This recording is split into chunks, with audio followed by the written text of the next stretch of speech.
God's holy Son. In me, God's holy Son, are reconciled all parts of heaven's plan to save the world. What could conflict when all the parts have but one purpose and one aim? How could there be a single part that stands alone, or one of more or less importance than the rest? I am the means by which God's Son is saved, because salvation's purpose is to find the sinlessness that God has placed in me. I was created as the thing I seek. I am the goal the world is searching for. I am God's Son, His one eternal love. I am salvation's means and end as well. In me, salvation's means and end are one. In me, God's holy Son. I am God's Son, His one eternal love. I am salvation's means and end as well. Let me today, my Father, take the role you offer me in your request that I accept atonement for myself. For thus does what is thereby reconciled in me become as surely reconciled in you.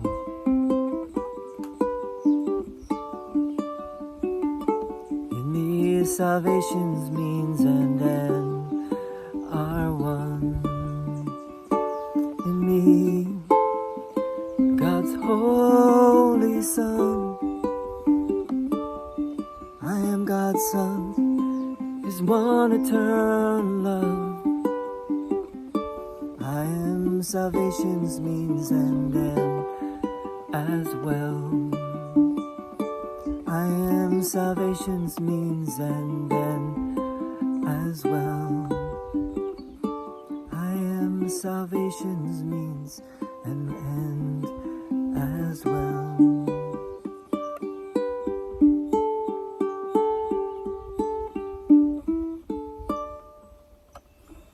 All right, lesson 318. In me, salvation's means and end are one. What does it mean? We're going to find out. Paragraph 1. In me, God's holy Son, are reconciled all parts of heaven's plan to save the world. What could conflict when all the parts have but one purpose and one aim? How could there be a single part that stands alone, or one of more or less importance than the rest? I am the means by which God's Son is saved, because salvation's purpose is to find the sinlessness that God has placed in me. I was created as the thing I seek. I am the goal the world is searching for.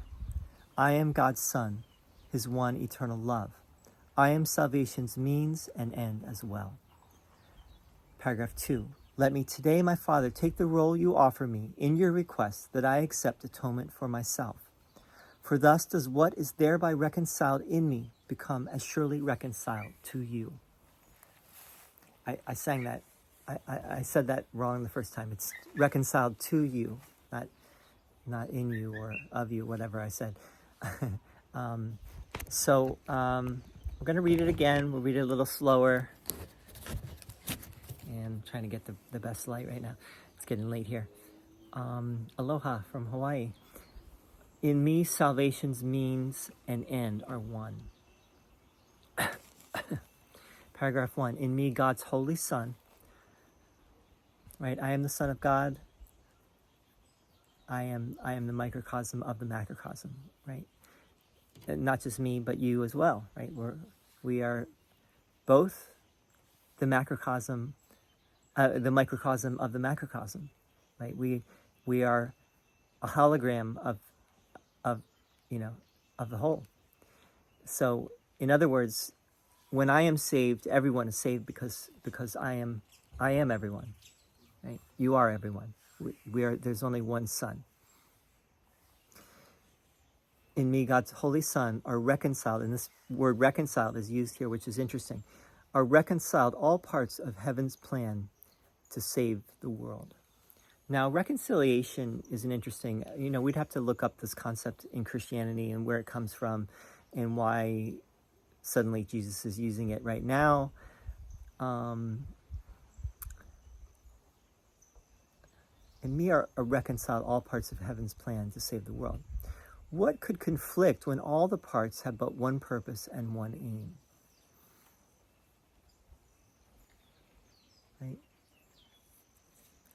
All the parts have one purpose and one aim. How could there be a single part that stands alone, or one of more or less importance than the rest? This is talking about me, the Son of God, you, the Son of God, but it's also talking about all of us, all the parts, all the separate parts, right? The seemingly separate parts. We seem to be in a world of separation, a world of duality, a world of differentiation, a world of subject and object. There's a me and there's a you, right? And we seem to be different, and never the twain shall meet because we are intrinsically different, right? So we think, and we could never join in any real way because we're different. We're separate. So the ego says, right? How could there be a single part that stands alone, or one of more or less importance than the rest? Meaning that we're all equally important, right? No one is special here, even though we would like to think that some are more special than others. I am the means by which God's Son is saved, because salvation's purpose is to find the sinlessness that God has placed in me. Right, so atonement. Jesus is going to bring up atonement here in a moment.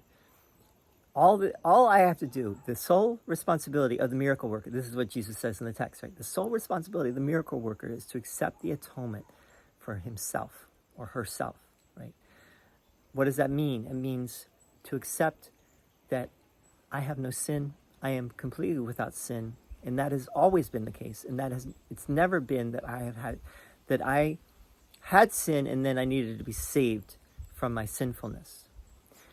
Only in a dream, a dark dream, would that be possible. Maybe a nightmare, would that be possible? Now, it definitely seems, right, in this world, it definitely seems that is the case, that we are all sinful, right?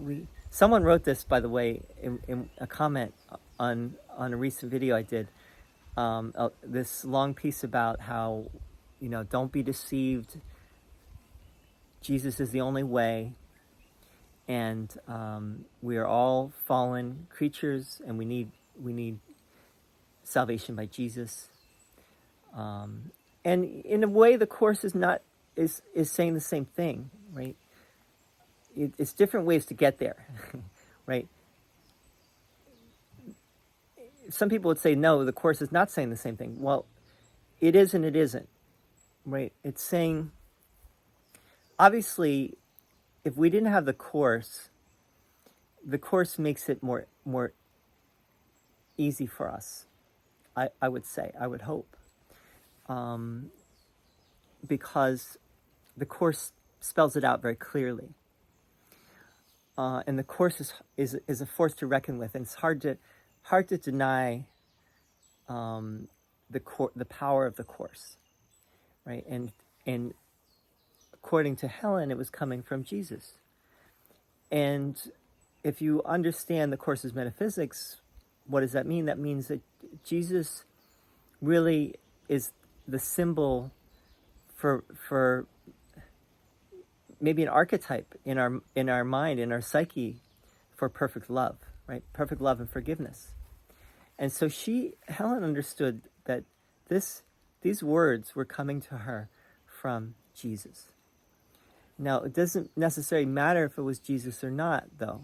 I've tried to make that clear. Is that ultimately, love is love is love. It doesn't matter what name you give to it, right? You could say Jesus, but it doesn't have to be Jesus per se. It's helpful to use Jesus because a lot of the symbols here and a lot of the language is biblical, right? It's coming from the Bible. But ultimately, you have to go beyond the form, right? And you have to just understand the content, the simple content, which is, I am love. Right? I have never stopped being love. Forget about Son or Christ or Jesus or anything. I am love. I have never stopped being love because God is love. If you don't like God, you just say love, right? if God rubs you the wrong way, you just say, I am love. I've always been love. That is my true nature. And anything that tells me otherwise is the illusion that I have agreed upon in order to be in this dream that we seem to be sharing. And this is very, it's simple. In many ways, it's easy, but it's not so simple and easy to us. This is big. This is like hard to wrap our minds around what this is really getting at. That's an understatement too. I was created as the thing I seek, right? So I am the love that I'm seeking, that I've always been seeking. And I'm still that. I've never changed. God has never changed. I have never changed. That's the atonement principle. I have never changed. God has never changed. End of story. Get with the program. Right? It's all about just remembering that simple idea, which is that my nature is loving, right? My reality is love. I am wholly loving, wholly lovable, love all around, right? I am the goal the world is searching for. I am God's Son, his one eternal love. That's a fascinating statement. I am God's Son, his one eternal love. I am salvation's means and end as well.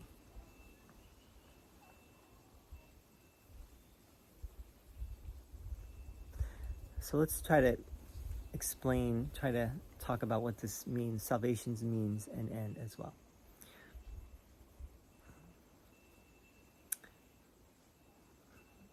What is the end? The end is love, right? The end is the awareness of love's presence, right? The awareness that only love is real. I am love. God is love. There's one reality, and it's love. And it's loving. It's a loving reality. So that's the end.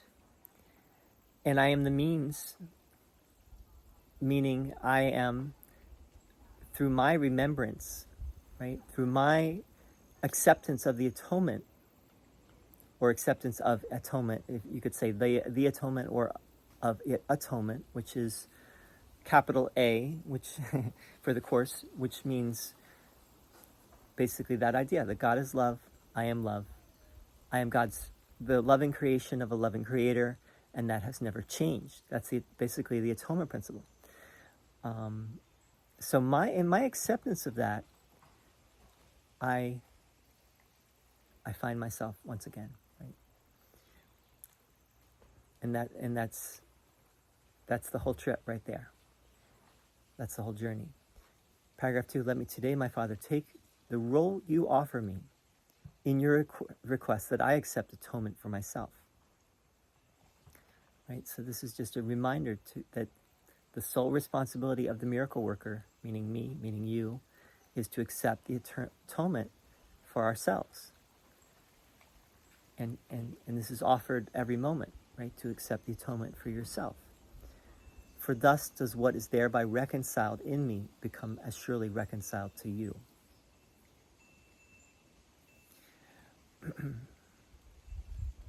It's dualistic language, but it's really it seems to be getting at a non-dualistic truth, which is that really the Father and the Son are one. If God is love and I am love, and there's no difference in the love that we are, then there really is no distinction between Father and Son ultimately. So what is reconciled in me, meaning when I accept atonement for myself, which means when I accept what I truly am, I realize my oneness. you can say it, the reconciliation, right? What is reconcile? Reconcile, we don't have to really, I probably should have looked it up before I started this video, but because I know there's a concept in theology, reconciliation, but it's different. These concepts in the Course are different than what you're going to find in Christian theology. So reconciliation here is a different thing. I think the reconciliation here, what is reconciled in me, is that I finally, at long last, I accept atonement. I accept that I am love, right? That is the reconciliation. When I accept I am love, that is also reconciled to God, right? to my Father, because the Son is not different than the Father, right?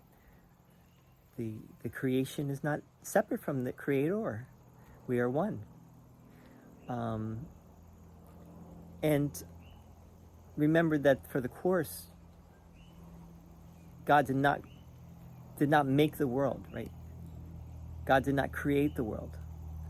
God only created like God's self, which is love.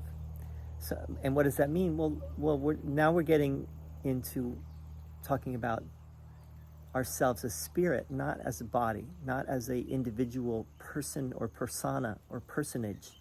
We are now talking about ourselves as an abstract essence, the essence of love that is here, there, and everywhere, right? That's what we're talking about. So in my acceptance, remembrance, realization of that, I realize that I am one with everything, right? And that love is everywhere. Love is everything, as John Lennon once sang, right, in Tomorrow Never Knows. And remember that great quote from John Lennon, which is, if there is a God, we're all it, right? One of the best quotes, I think, especially in light of the Course. If there is a God, we're all it. There's no one that's not it, right? I was listening to this guy doing a podcast where he was saying about these politicians. He's like, I wish there was a hell, because I wish these politicians would experience hell. He was it seemed to be saying that there is no hell, right? Which I appreciated that he seemed to understand that hell is a made up concept. Not that we cannot, we can experience hell, right? Hell is a reality.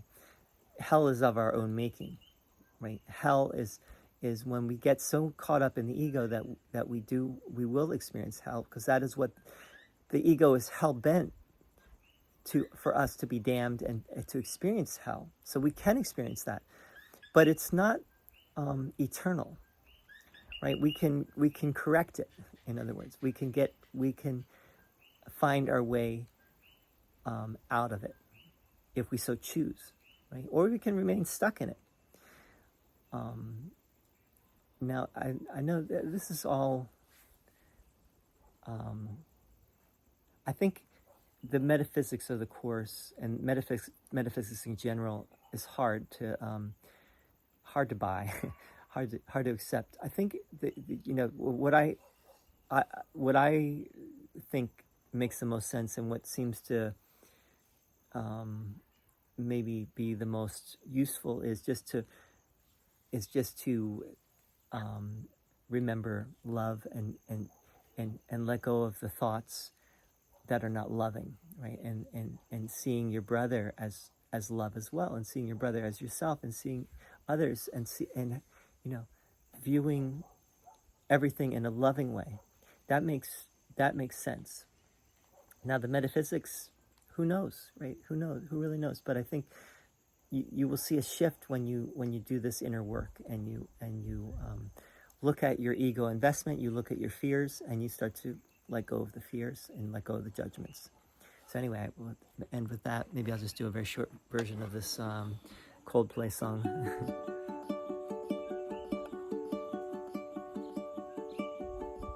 In me, salvation's means and are one.